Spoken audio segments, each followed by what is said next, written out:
Ellen, welcome to the show. Thank you so much. I'm happy to be here. Yes, and there's always so much to chat about. And with your journey from Twitter and then angel investing and even starting a new company, I know you announced at some point too. I want to go back to the angel investing side of things though. What got you started in the first place as an angel investor? Well, I got started I did my very first angel investment at the very beginning of 2015. A dear friend of mine and I actually wrote a book together, and he was starting a company. It was a no-brainer that I was going to invest in him, but I knew nothing about angel investing. So I asked if I could write him a very small personal check. I didn't have a ton of money, but I knew that investing in him was very important. And so he said yes. And I got hooked. I mean, I started seeing all these great, smart people around me starting businesses that I didn't want to miss out. Did that all come from like your Twitter network, like online, finding people, friends? Like, tell me more about where these deals are coming from. Well, at the start, it came from my Twitter network, although admittedly, I didn't have very much money. I actually did only a very, very small number of deals with really tiny checks prior to going to business school. But then when I got to business school, I noticed that there were incredibly smart people who were starting businesses, so much so that actually one of my very first business school friends and first like B school angel checks is going public. They announced today. So I'm very Amazing. proud of that one. Amazing. I love But it. yeah, so deal flow came a lot from my class. I received the advice from somebody who said, if you have an opportunity to invest in your section mates, do it blindly. Don't ask questions about what they're doing. Just do it, because 9 times out of 10, they're going to be successful. And it turned out to be true. Um, anyway, in my first year, I would again write really tiny personal checks as my bank account was ever dwindling. When you say tiny personal checks, just for reference to people who have no idea, what does that even mean for you? Yeah. So I was writing 1K to 5K checks. I should also hype up my husband, who is incredible. He is also an angel investor with a little bit of institutional capital behind him. He's also an operator. And so occasionally, if we felt really tapped out, or rather, I felt really tapped out, I would send it to him. And if he liked the investment, he would make it with some of the institutional money. At that time, I know you had all these friends around you, so you have opportunities to invest because people are starting companies that you know. Great network, obviously, from business school. But what were you personally looking for in terms of what you wanted out of these investments, and also like the founders too? Mm. I think about that a lot because it's an evolution, and obviously the market changes, but the way I think about deals changes. At that time, a lot of it was just investing in people who I knew and personally liked. I think a lot of the entrepreneurial journey is the durability and the endurance of a founder. So if I felt I knew the person well enough and I could gauge whether they were cut out for that sprint, um, that felt like a good enough reason to invest. I cared at the time a lot less about what they were building. It's funny, I've gone through swings. I actually went through a mode where I was really laser focused on certain spaces. Like I would look for people who were starting companies in the podcasting space or in the consumer health space or whatever. And now actually I've kind of swung in the other direction. And if I believe in you, I don't really care what you're starting. I'm just going to invest in you. With that too, so as you've progressed, you've kind of branched out, I'm sure, from just friends from business school. Like, how are you evaluating these founders at this early stage, especially because there's not a lot of data on their company? Some could be pre-product, pre-revenue, all that stuff. What's your process like in terms of that? Mm. I get, you'll laugh. I get a lot of my deal flow from Twitter, actually. I I think love that there that. is I love that so much.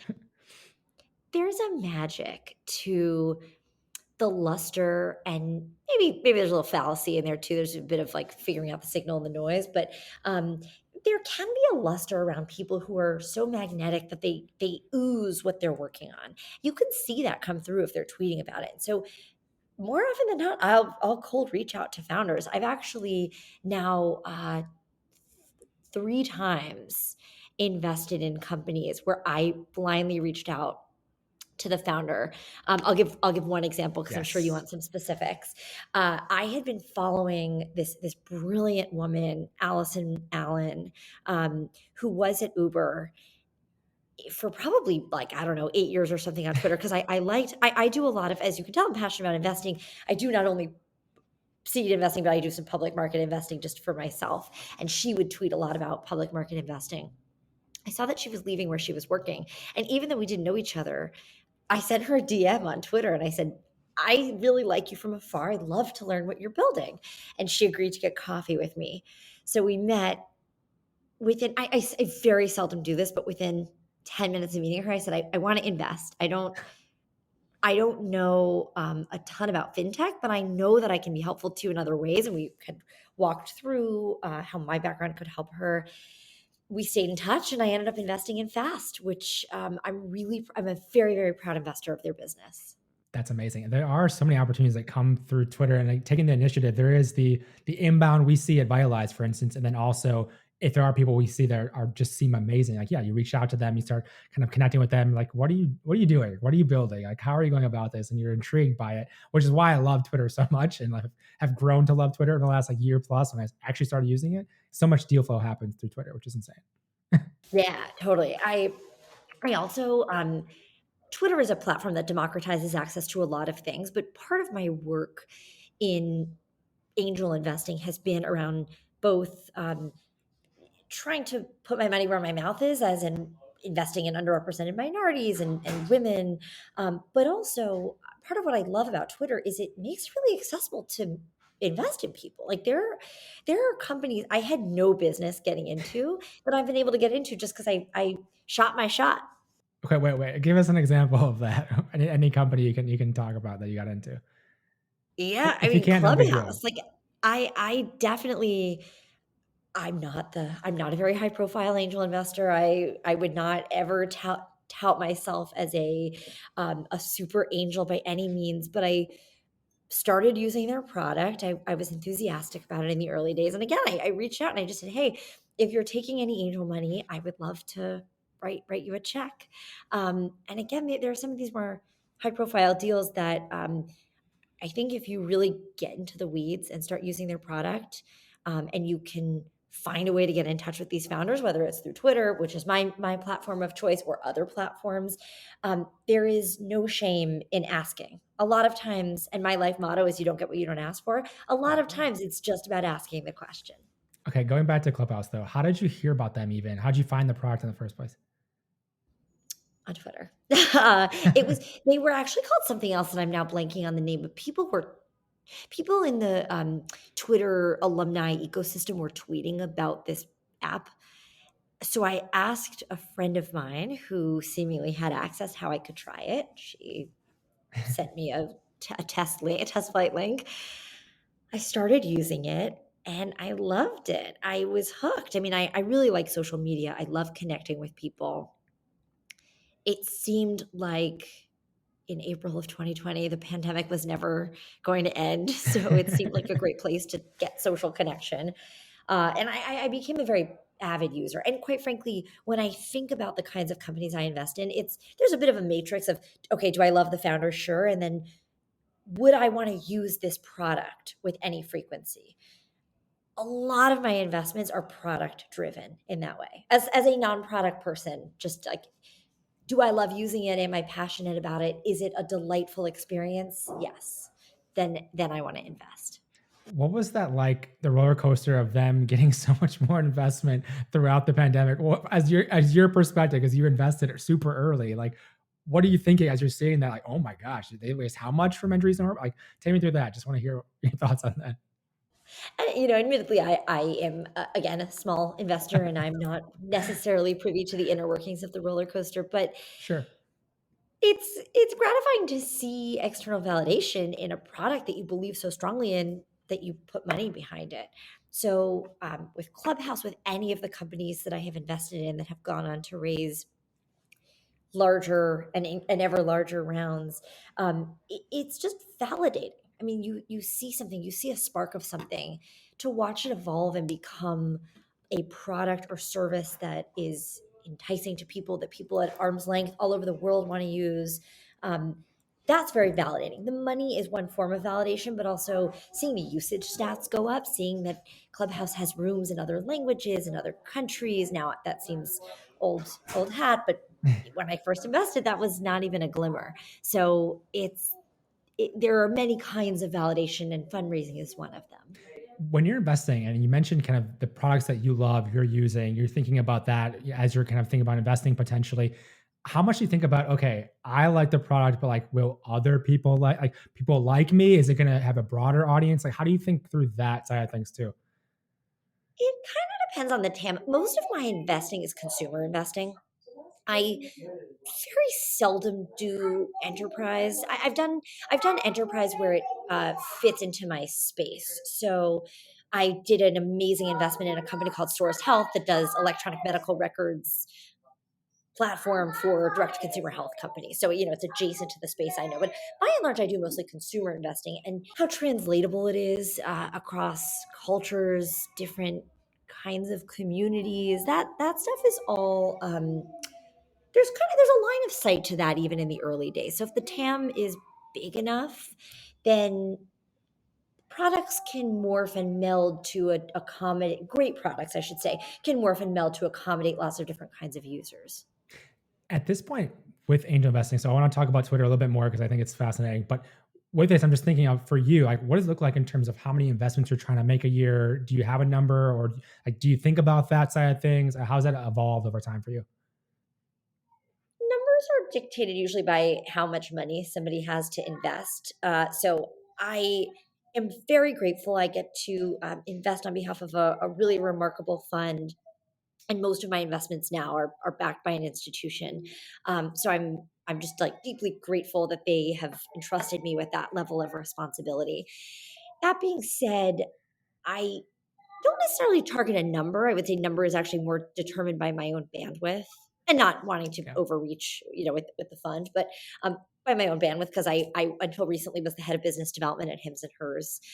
So I, had a full time day job, and I would do the angel investing usually at night or on the weekends. Typically, I would say I do between 5 and 8 a year. I think this year I'll do probably closer to 8 because activity has been really high. The hardest part is saying no. There are a lot of great companies that are going to be fantastic. And the way I determine if I'm going to say yes is I want my check to be more than money.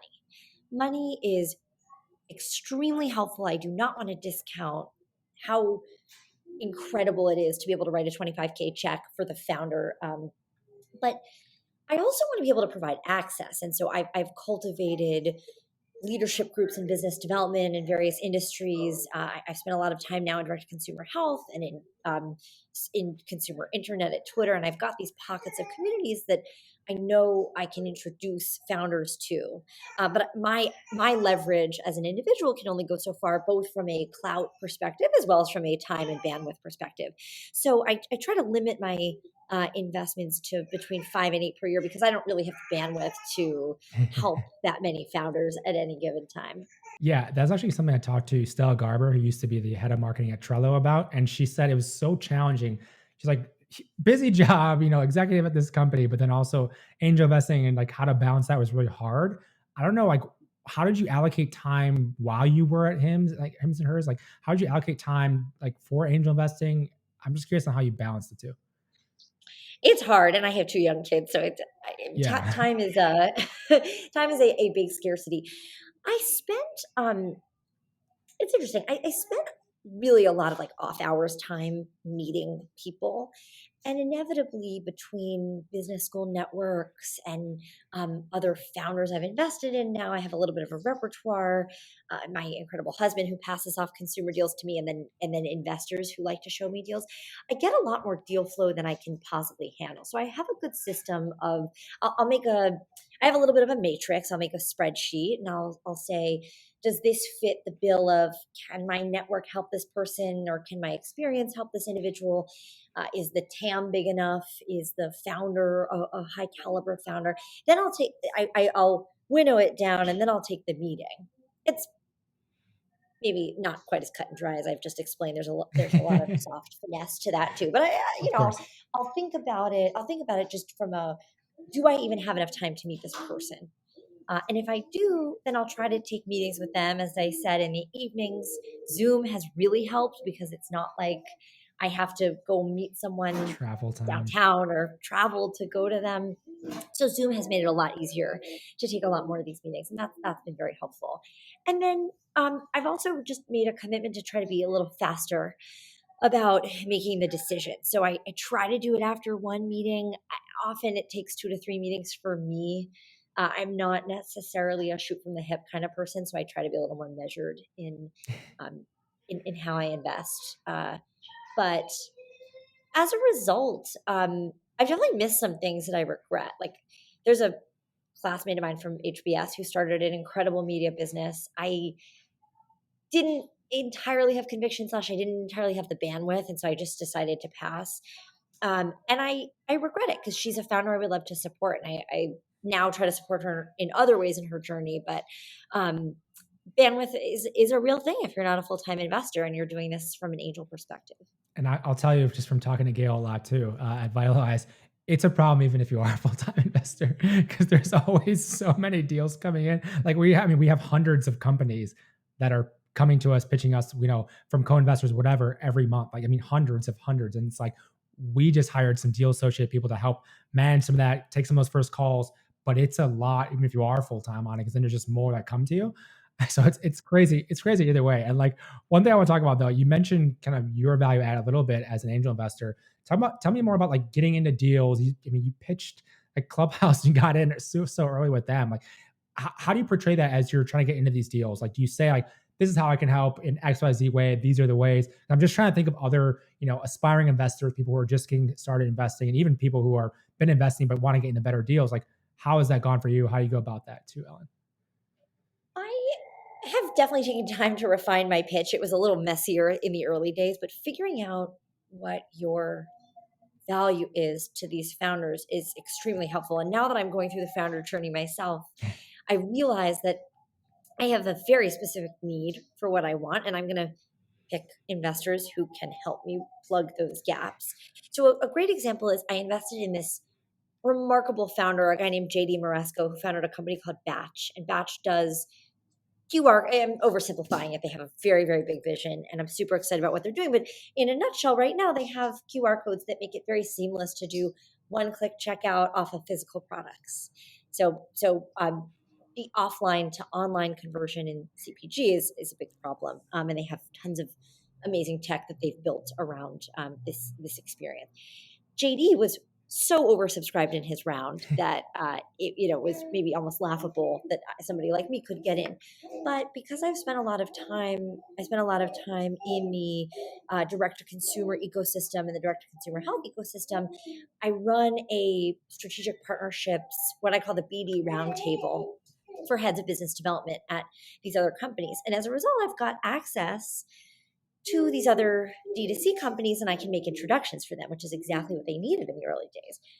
That became a pitch that I was able to refine and can offer. But again, I have to be selective about how I offer that because I don't want to jeopardize my other relationships. Yep. So that's how I pitch myself to founders, and often it's a little more nuanced than the oversimplified version I'm providing here. But my best advice is knowing exactly specifically what value you can provide to founders is what will often set it over the edge if they're oversubscribed and are unable to take any more capital.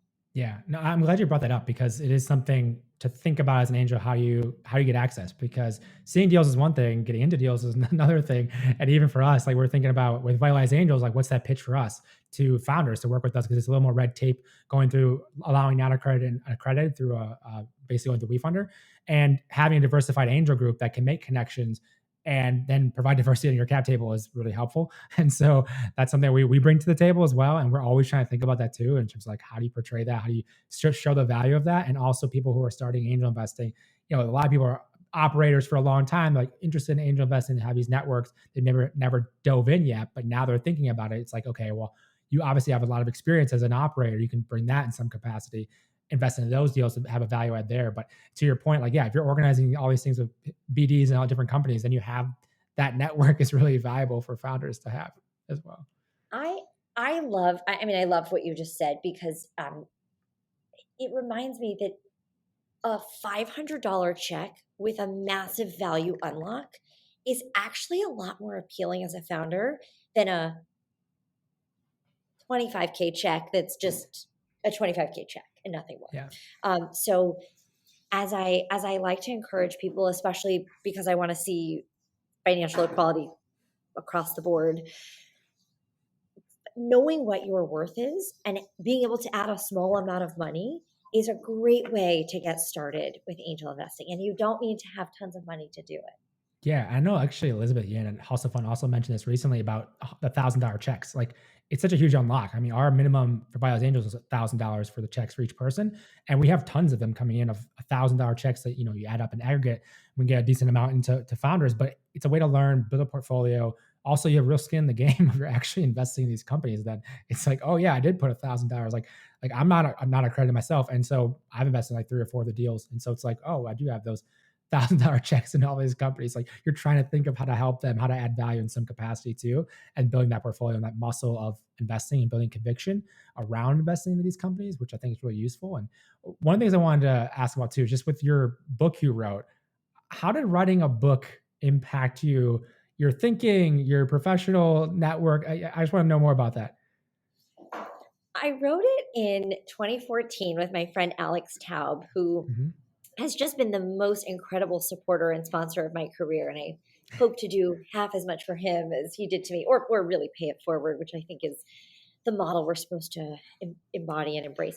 Alex and I wrote this book on business development, and in it, or rather for it, we interviewed about 25 operators, all of whom, if I could have made individual bets like on them as stocks, would have been great bets to make, because a lot of these people have gone on to have really meteoric success. And I'll let people take a look at the book if they want some specifics there. But in doing so, it expanded my horizon as far as my network. It also opened my eyes to how other people do the same job that I was doing. So one of the really cool, to tie this back to angel investing, one of the really cool things I enjoy about angel investing is I'll get a view from the top of how a different company might tackle the same problems. So for example, if I'm helping a company think through their go-to-market strategy, well, I knew how HIMS was doing it, but then I got to see how other companies were doing it, and I could reapply it to my own job. Or if I often see that there are synergies even across companies. So I can be a much more value add angel if I can say to somebody, well, I've now seen this with 2 of the other companies I've invested in. Here's when they hired a head of finance, or here's how they think about changing, pivoting their product strategy, because I have a lot of data points. So when you work in an operating business, you often have just an N of 1 experience to see something. But if you angel invest, I like that arc. And so writing the book helped me do the same thing. I have a lot more data points now from the specific business development perspective that I can understand how other people would tackle the same problem. Yeah, it's interesting you mentioned that, because Leo Polovitz from Sousa Ventures, I talked to him recently on the show, and he is mentioning that same thing. He started doing angel investments to start to learn more and see more, because he's only going to do like 3 out of the fund each year. But his angel investments, he would do like 6 or 8 or something. So like he'd just see way more companies and have way more data points, to your point of that, to be able to kind of assess different markets and different strategies and everything as well, which obviously really helpful for him. And one thing you talked about earlier, I just want to kind of end with, is just thinking about being an angel investor, then you were a scout as well. How did that transition happen? What does that entail for you? I'm curious to more about that. The transition happened. I actually did a program called Rough Draft Ventures when I was in business school. I was the representative. They have 1 or 2 people from each academic institution. I was based in Boston. 1 or 2 people from each academic institution as scouts for them. So I got my reps in. Rough Draft is sponsored by General Catalyst, and I actually then went and helped GC set up the Rough Draft program in the Bay Area for the Bay Area schools when I moved back after business school. That for a host of reasons that got much more professionalized. They really didn't need my help anymore. So I stopped doing it, but I still loved angel investing. And so through a handful of people, got introduced to the folks over at Sequoia, and started very, very generously. They let me start scouting for them. The transition was fairly seamless. I mean, I always acted like if I had access to capital, I would invest in this person. So I was always writing these really tiny 1K to 5K angel checks myself. So I really never stopped. As I said, once I invested in my friend's business at the beginning of 2015, it's been a it's been a an IV drip ever since. I love that. And as we wrap things up here, where's the best place for people to connect with you, get in touch with you as well, Alan, if they'd like to? Oh, definitely on Twitter. Although I own at Ellen on Twitter, it's not what I use. So find me at Ellen J DaSilva on Twitter. DM me; my DMs should be open. Um, Otherwise, you can DM me, and I'll give you my email address if that's easier. But I think Perfect. Twitter is the best way. Wait, hold on. We can't gloss over that. You own at Ellen on Twitter as well, and you don't use it? Wait, what?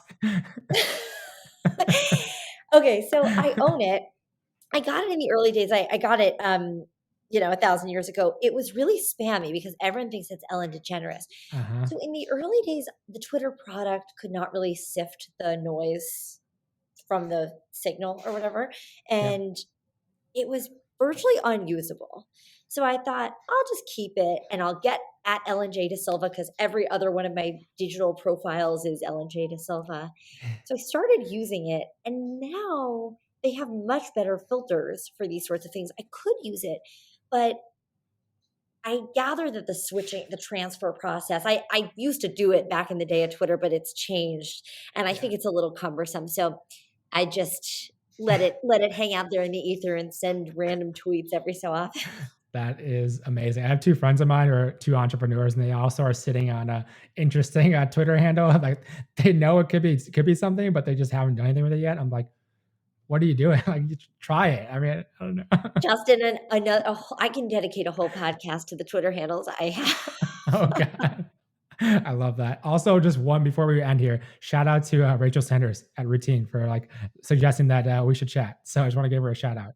Shout out to Rachel, a tremendous entrepreneur and friend, whose business I love to support. So everyone should check out Routine, which is her business. Absolutely. Thank you so much, Ellen, for taking the time to come on the show today. Oh, my pleasure, Justin.